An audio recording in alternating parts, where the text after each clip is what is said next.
to Breaking Into Tech. I'm so excited to do another episode, and this week we have Mary from Sabio. So let's get started. Welcome to the show. I'm so excited to have you here. Hey, thanks for having me. So let's get a little bit of background about who you are, where did you grow up, do you have any military experience, and we'll just start there. Yeah, so I grew up in Maryland, Southern Maryland, right on the outside of DC. And I went into the Marines when I was about like 17, 18 years old. From there, I spent 8 years, did 4 years overseas, and then came back and did about three here. And then after that, I went to college for about a year, dropped out, went into Sabio. I always kind of knew I wanted to get into the tech industry, but didn't know exactly how or where. I was a PM slash Scrum Master for my last 3 years in the Marine Corps, and realized I wanted to be on the more engineering side. So that's when I made the crossover into software engineering through Sabio. Awesome. So you said you were overseas. What were you doing overseas, and where were you? Yeah, so I was a satellite operator. I spent 4 years in Okinawa, Japan, but deployed to a few countries and stuff over there, just in the Southeast Asia region. Cool. So you kind of had a little bit of tech background, but very different than what you're doing today. Yeah, for sure. Awesome. So so that answers, did you have any other type of coding experience before you went to Sabio besides your No, military? not Sorry. not at all. Yeah, just strictly. I guess like 2, 3 weeks before Sabio started is like the first time I looked at a line of code really. So yeah, that was like my baptism into coding. Bapt- Baptism by fire, right? Isn't that a Marine Corps term? Yeah, pretty much. Lillian's asking what's a Scrum Master? Scrum Master is essentially like the newer version of project managers, whereas though your projects aren't, the end goal is not really defined, or like the how is not really defined. You kind of define it en route to completion. So it's a more loosely like waterfall type um, project lead, project manager, as you would say. So, and I'm guessing it's an acronym that stands for something that maybe when I was in the military, I never remembered what the acronym stood for. Oh yes. So are you talking about like Scrum Master? Yeah. Oh yes. So a scrum, I think it's like a rugby term, but in like scrum, where it's called like agile, I guess you would say, you have like these. I guess most people have like 2 week sprints where you're doing a defined amount of work in a short amount of time. So throughout the year, you will have, I guess, what is it like, 20 something, 27 ish, 26 ish sprints throughout the year, and it's pretty much like 26 different mini projects, I guess you would say. Okay, that makes sense. Yeah, that was a great question. I always just kind of glaze over those. So that's a great question, and I loved hearing more about what you did in the military. So let's talk about, how did you get into the world of coding? How did you hear about Sabio? Why did you decide to go with them? What led you to their door? Essentially, I was in school. I didn't like what I was doing in school. I feel like I wasn't getting to where I needed to be fast enough. Didn't want to exert all my benefits doing something that I could not foresee myself doing in the long term. So I was looking on the VA website for things I could use my vet tech benefits for. So saw Sabio on there. It was kind of close to my house at the time, and it was a coding boot camp, and it was software engineering. So I said, I just decided to try it. I ended up liking it, and it worked out for me. How did you learn more about Sabio? Did you go to info night? Did you just go on the website, or did you talk to someone? How did you learn more and decide that it was right for you? It was a little bit of everything. Before I was going to make like a life changing decision like that, I did a bunch of research. So I reached out to people on LinkedIn. I went to the info sessions. I reached out to people who finished the course. I reached out to people who were in the course. It was about like a 2 week, um, I guess, just getting dive deep, researching it into what I really wanted to do, and just seeing if I got like a general consensus that it was going to be a decent program. And then once I got the okay from a couple people, I decided to just go ahead and fill out the enrollment paperwork. So that word of mouth and hearing from other people who went through the program really was impactful in helping you decide that it was the right program for you? Yes. That's awesome. So, let's talk about, what have you learned from doing the program with Sabio? Mm. Oh, there's a lot that I learned. I think one of the biggest thing I learned going into the coding bootcamp was I had to relearn how to learn as an engineer. Learning as an engineer versus learning like how to be a college student or learning in the military is totally different. So you have to, excuse me, relearn how to learn, lean into your strengths, and not be afraid to lean into your weaknesses as well, just to become like a more well-rounded, not just person but an engineer altogether. So I always say just relearn how to learn how whatever way you think is most efficient for you to learn is probably not the most efficient way when it comes to coding. So that's one of the biggest takeaways I got from Sabio. So when you say relearn how to learn, can you give an example of something that you had to relearn how to learn in the program? Yeah, so in college you could kind of just if you're taking like classes, you could just study, right? So you could just study like flashcards, or you could just go like repetition. You could pretty much just figure things out, and you could kind of somewhat master your class within like a very short amount of time. With coding, there is no shortcuts to mastery. There is no like let me put this down on flashcards. You like pretty much learn by putting your fingers on the keyboard. So that's one thing that I had to kind of understand, and also understand that like getting an error or running into problems is the learning process. If you do things right the first time and everything works, two things probably happen: one, you're not learning, and two, you probably did something wrong. So um, just learning, excuse me, relearning how to learn. That's how I take it.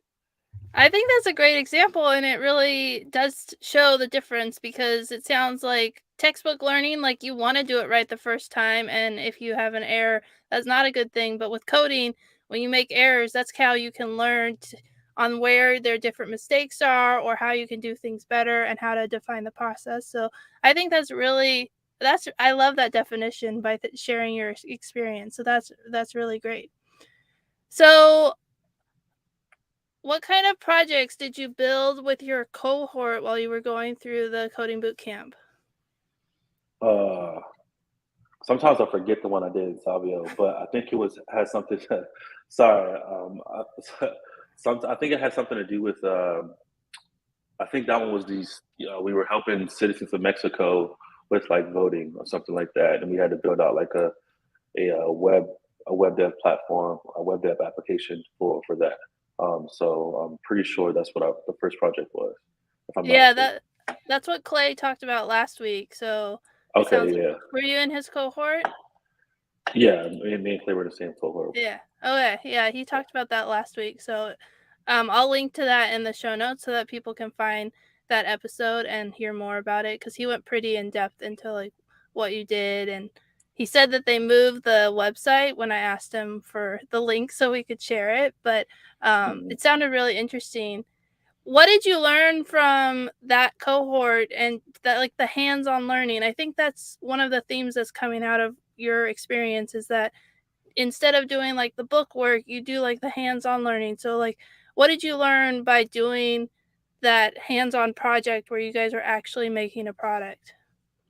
I think the most value that I got out of doing a project was the coding. You could kind of like teach yourself in a sense, like not teach yourself, but you can just research on your own.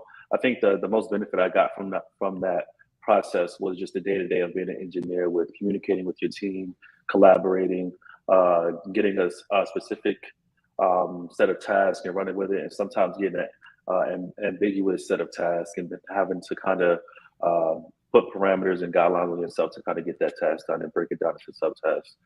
And I think that kind of carried over with me into my day to day, just communicating, working with different teammates, collaborating on ideas. You think you have a bright idea for how something's supposed to be done. Somebody more senior, somebody with a little bit more experience on that part of the stack comes through, is like, hey man, I went down this road before. This is going to save you 3 days of work if you do it this way. So I think that kind of that part of the project is what I'm most grateful for, and what's kind of helped me get to where I'm at right now. Is well, it's a little bit smoother right now where I'm at because of what I was able to do on the project. So it sounds like you learned the importance of teamwork and working together, and how important that is not only during the cohort, but you use that in your career today. So software engineering, it has the opportunity to be remote and do your own thing, but it also requires a lot of collaboration with team members to learn how to be better. Would you agree Yeah, with that? I actually think communication is holds more weight than like your skill in coding sometimes. But I mean, I'm a novice, so who am I? So, what was it like when you graduated from Sabio? Did you It was find a job? Okay, go ahead. Yeah, yeah. So it was a little bit hectic. I mean, I think at the end of Sabio, everybody's scared and frantic because I mean, we all have bills to pay. We're all trying to get jobs and stuff like that. But I mean, I do say the people who are the most tenacious in their job search got jobs the fastest. So I just wanted to be tenacious in my job search. I wanted to like not let my foot off the gas pedal when I actually graduated Sabio and decided to kind of just go like ramp it up a bit as far as like putting out applications and stuff like that. So in doing that, I was able to secure a couple of interviews and secure some connections with networking and stuff like that. And in doing that, that's actually how I landed my role where I'm at now. It wasn't really because of the interviews. It was because I was pushing out applications and ended up networking with people to kind of get the role that I have now. So yeah. Yeah, that's a theme that's come out of the 3 episodes before about how important networking is and how utilizing the resources that Sabio provides to help you find your next career. Did you use any of their career resources while you were looking for your career? Yeah, so I mean, a lot of the jobs that I applied for were strictly out of the jobs channel, or strictly from people who had jobs already. Hey, you guys hiring? People would post up in there, and I would go to their LinkedIn's and look at. I would just connect with all the people who have recruiter in their title or software engineer in their title, and then just kind of poke around and see who, like, get a feel for who was hiring where and where I could fit.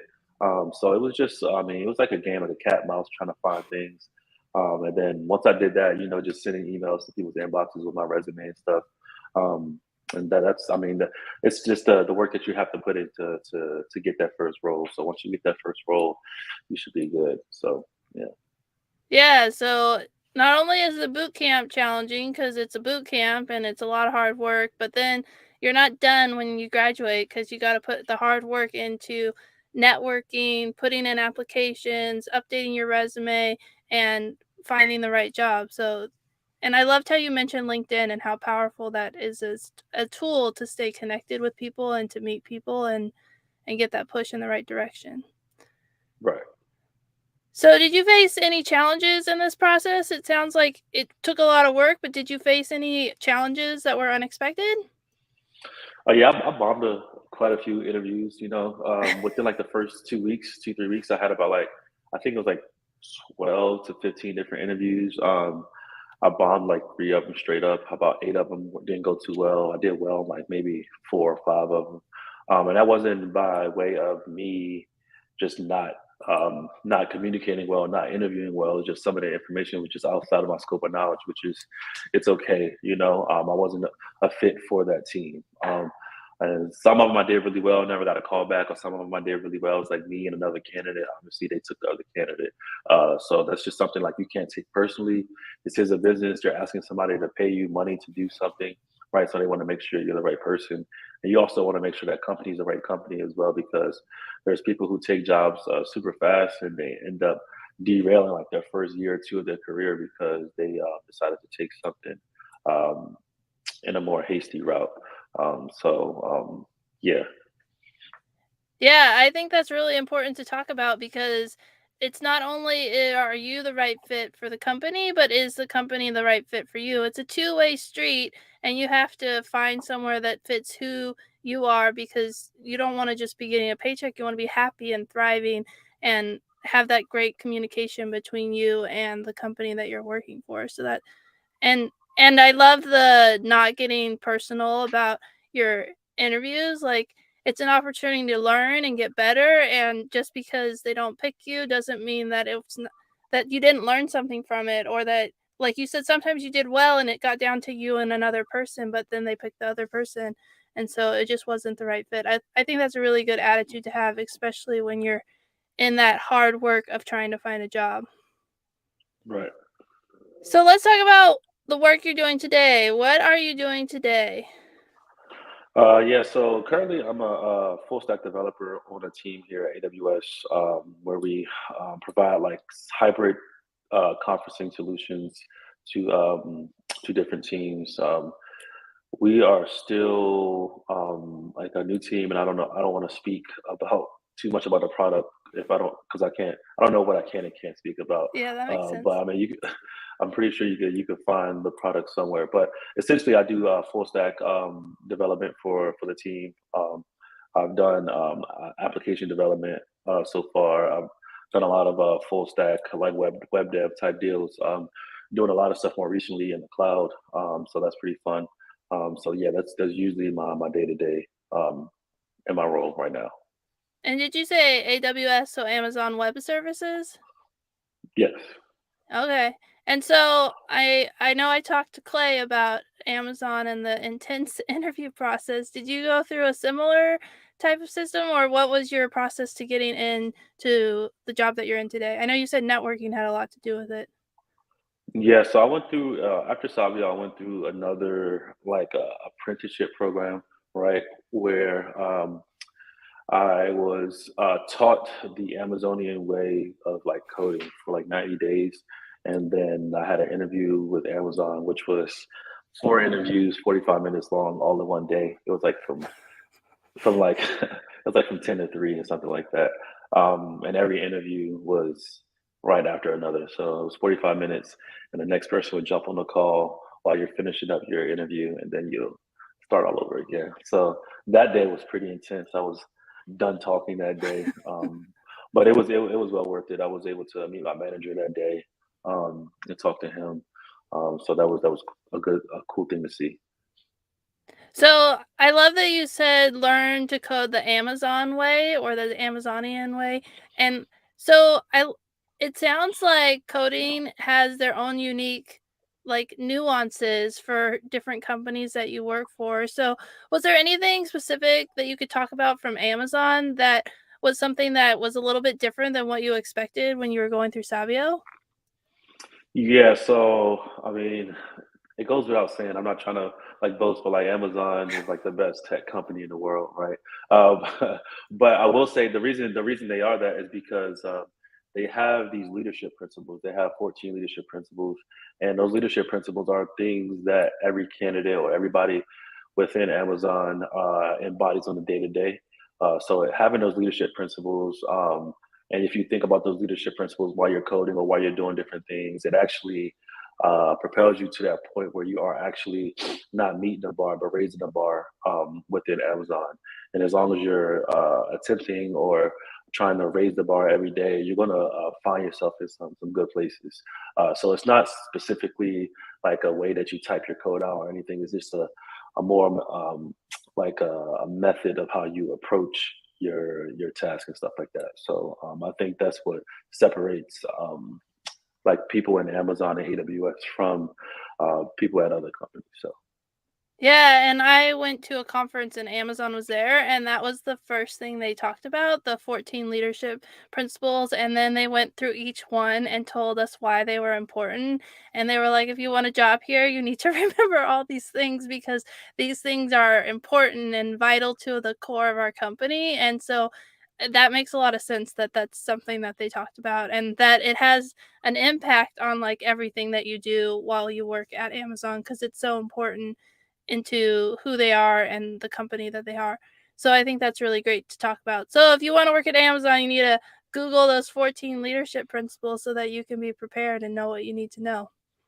yeah, it sounds super cheesy, but like I thought it was kind of cheesy at first, but then like once you get into the work and you see other engineers on your team, especially mentors and stuff like that, who you kind of want to embody what they do and get to a point where they're at. Uh, the leadership principles got them there.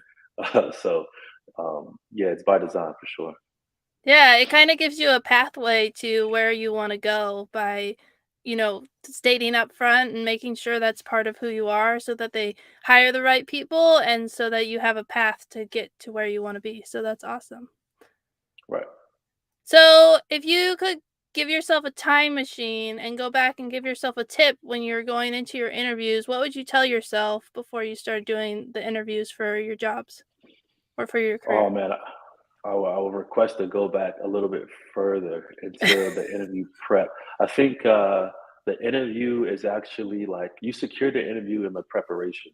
I think the preparation is very key on if you're going to get the job or not, or if you're going to do well in the interview or not. So it's all in the prep. Um, if you feel good going into the interview, if you feel like you're understanding things and stuff like that. Even if you don't get the interview, you're still taking a step forward because now you see, okay, this is what I need to kind of focus on a little bit more, or I need to strengthen my answer here or polish my answer here. It's all in the prep. That's where you make it ready. Yeah, and if you prepare for the interview and you know what you wanna talk about, and then you give the answer that you've kind of prepared, and then you see that it doesn't quite fit, then you can go back and use that instead of just going into the interview, not really having a plan, and then just answering. You can't really improve on that because you're not as prepared and you don't really know what you're gonna, be focused on, and it also prepares you for questions they ask that you're not quite prepared for because you've spent so much time learning about the company and preparing for different types of situations. That's really good advice. I like Right. that. What advice would you give to someone who's considering a career in software engineering? Ooh. I will say that if you think you're ready to take the leap, just take the leap. There's only one way to find out, really. There's no like people can tell you how it is. Um, People could tell you how it is. People could tell you what they think about the process and stuff like that, but they are not going to be able to tell you how you're going to do within the program or within the industry. So that's something that you got to keep in mind. And just like if you're ready to take that jump, just go to take the jump. I love that advice. That's really great. And it sounds like you're really happy at Amazon and you have plans for the future, but do you ever see yourself starting your own tech startup? I think every software engineer wants to start their own tech startup. I mean, everybody. I think it's just something that that's just something that I mean, I guess it's like a dream for every engineer to kind of have like their own thing. But I think there is value in being with a company like Amazon for a very long time, or until you're at a level where you feel comfortable enough to embark on a journey like that. Because as every engineer knows, like the more and more you find out about an application itself, it's kind of daunting to think, kind of taking that journey on your own. So that's but yeah, every engineer wants to start their own company one day. That's really interesting. I didn't know that about software engineers that they're like, "Oh, I wanna start it." I think that's really true. I love that you talk about how by working at a larger company like Amazon, you can learn more details, stuff that you can't learn in the bootcamp course because you have to do the hands-on learning, and then you can take those skills that you learn in the future to either continue on with the company that you're at or to branch out and start your own tech company. I love that answer. Is there anything else that you wanted to tell us before we wrap up the interview? Yeah, if you, excuse me, if you're an engineer or thinking about becoming an engineer, and you're worried about if you're going to be able to understand it or if you're going to be able to make it at a certain level and stuff like that, just know there's hundreds of thousands of people who are engineers. So it's not like you're trying to be like a neuroscientist or something like that, or something that like the the barrier to entry is like super high. There's a lot of people, there's a lot of open source stuff, there's a lot of resources for people to get into this industry, and a lot of times there's a lot of people who are willing to mentor you in this industry as well. So just if you're ready to take the jump, I say take it. Software engineering is one of those things that's going to be around for a while, and you definitely have a superpower if you can do software engineering. and people are going to look at you as so. So just I would say just take the jump. I think that's really good. And would you recommend like getting involved with groups on LinkedIn and connecting with people? I liked how you said earlier that you connected people who had the title of software engineer or recruiter. Is that something that you would recommend for people if they're considering this career path? Yeah, you gotta get in and see what people are talking about, get into those rooms to get a feel for what's going on. So that you can that's LinkedIn, that's there's different like Slack groups and stuff like that. There's a ton of resources, YouTube channels and stuff for you to kind of get a feel for the industry. So definitely network and see if there's anybody even local that is willing to kind of get a cup of coffee with and like break down different things like that. You'll be really surprised if like if you offer somebody a cup of coffee, um, they'll take it and like just talk to you about their journey and how they got places. So I would say leverage things like that. That's awesome. Thank you so much for your time. I really loved learning more about the work that you are doing today and about your time at Sabio. So thank you so much. Thanks, Amanda, for having me.